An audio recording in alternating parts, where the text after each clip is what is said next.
Hey, you guys, this is Rafael from Relics.com. I hope you're all doing well. Thank you for everything, for taking the time to watch these videos, for all of your kindness over the years. Been doing this now for 31 years, and it's been such a wonderful part of my life. I am so thankful. I started out with just a couple of bullets. I had a couple of guys that took interest in me and took me metal detecting. I was fascinated with it, and it allowed me to go places and do things and meet people that I'd never meet any other where, because I grew up in a small town in Tennessee that I love, but it has let me do a lot of really cool things, and I'm thankful for it. And I'm thankful that you guys take time to watch these videos. It means a lot to me when people say, hey, I get a kick out of those, and there's been a positive thing in a not so positive time. Today we're going to talk about a sword that sometimes pictures don't do things justice, and that's the case with this sword. This sword is a beauty from tip to tip, from toenails to the crown, as Tyler Childers says. This sword is a custom-made sword that was made in Massachusetts by the Ames Company. Ames, they sold the basics. They sold the plain cavalry sabers, and they sold simple things, but they could make some stuff that would knock your socks off, and they made this one. They made this sword for a company in New Orleans, Louisiana, that is one of the most famous companies in the South. Hyde and Goodrich. Hyde and Goodrich was located in New Orleans, and they made some things. They bought a lot of things. They were a lot better retailer than they were a maker. They ordered this sword from Ames, paid yep, you heard me, $100 in 1847 for this sword. Yep, that's a lot of money then. Hell, it's a lot of money now. They made this sword, though, for Hyde and Goodrich because there were some guys down in Texas that wanted to give their boss a wonderful gift, and they hit it head on because this is a sword, when you see it in hand, it gets prettier every time I look at it. This sword was made for a fellow named William H. French. Yep, like the salad dressing, the French. William H. French. And William H. French went to West Point Military Academy. He graduated with the class of 1837. He was 22 out of 50, so he was a solid average student. But evidently, he was a good boss because they spent a lot of money on him. Those guys that were spending it on him, that's a lot of money. I kicked 1847, $100. That's a lot of money back then. On the sword, it's got that marking where it was made, custom made for Ames, by Ames for Hyde and Goodrich. Great thing, because you've got the most famous of all sword makers. You got one of the most famous of all retailers. And Hyde and Goodrich, if you hadn't checked them out, do a little reading on them. They put their back mark on Louisiana buttons, on Mississippi buttons, on Texas buttons, and they made really nice things. Sold a little bit of everything.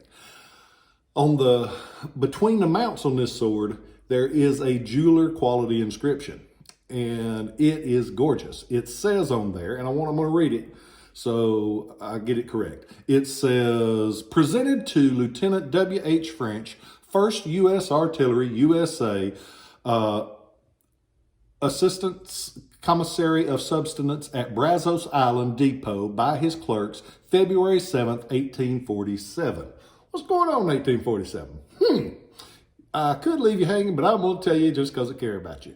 That would have been the Mexican-American War, the first one. No, it wasn't. But it's the Mexican-American War. And it's the one where a lot of those future leaders of the Civil War learned about fighting, learned about war, and put it into action, what they learned during the Civil War. French was one of those guys. He stays in service, and he actually rises. He fights at Fair Oaks, and he fights at Antietam, and then, but he was already a brigadier general then. Got cart in front of horse behind cart.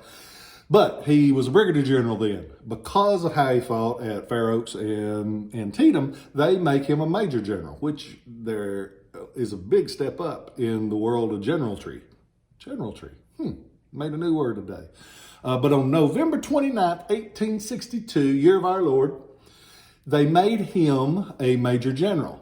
And so this guy was a lieutenant during the Mexican War, but had already risen to the major general status, got several brevets or honorary promotions for gallantry during the Civil War.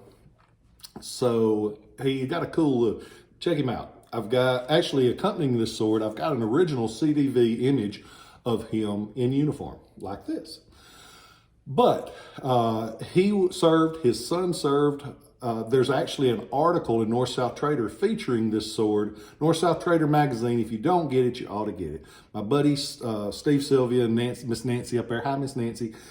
They do a great job on that magazine, so get a subscription to that. But in one of the old issues, this sword is featured in it because of the legacy of him and his son serving during the war.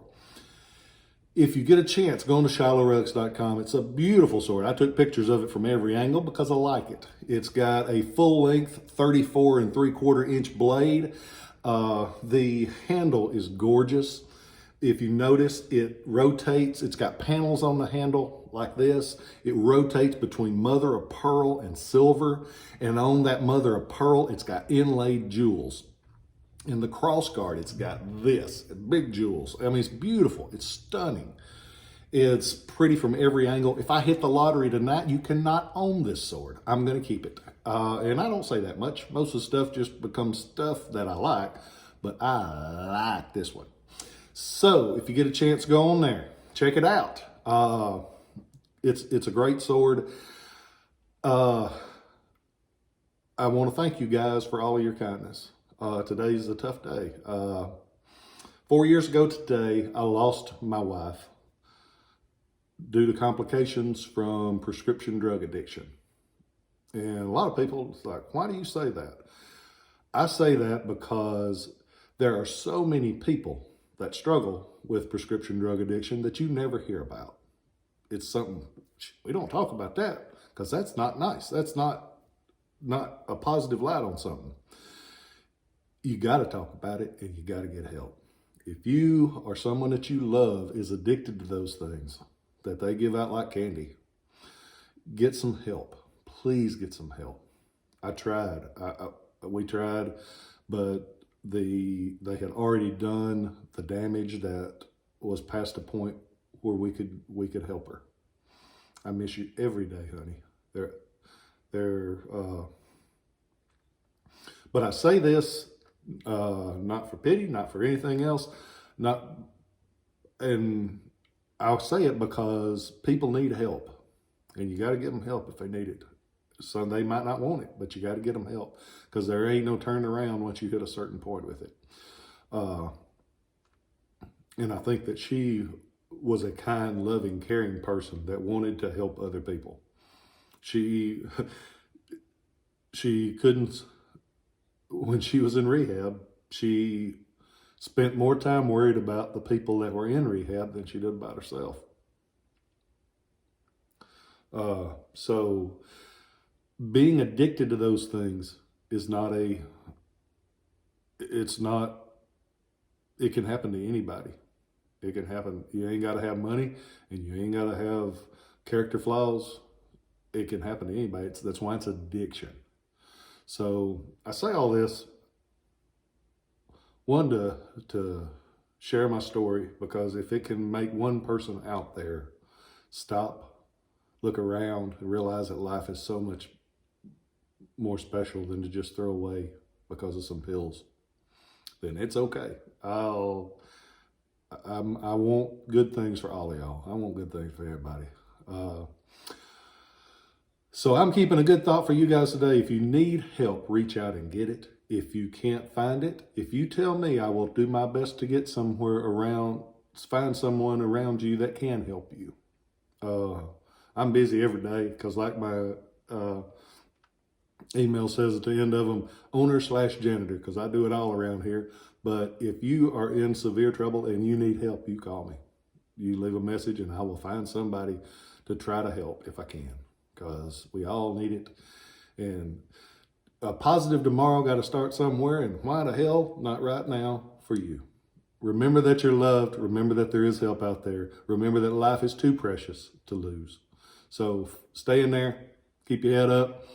I love you guys, and I'll catch you next time.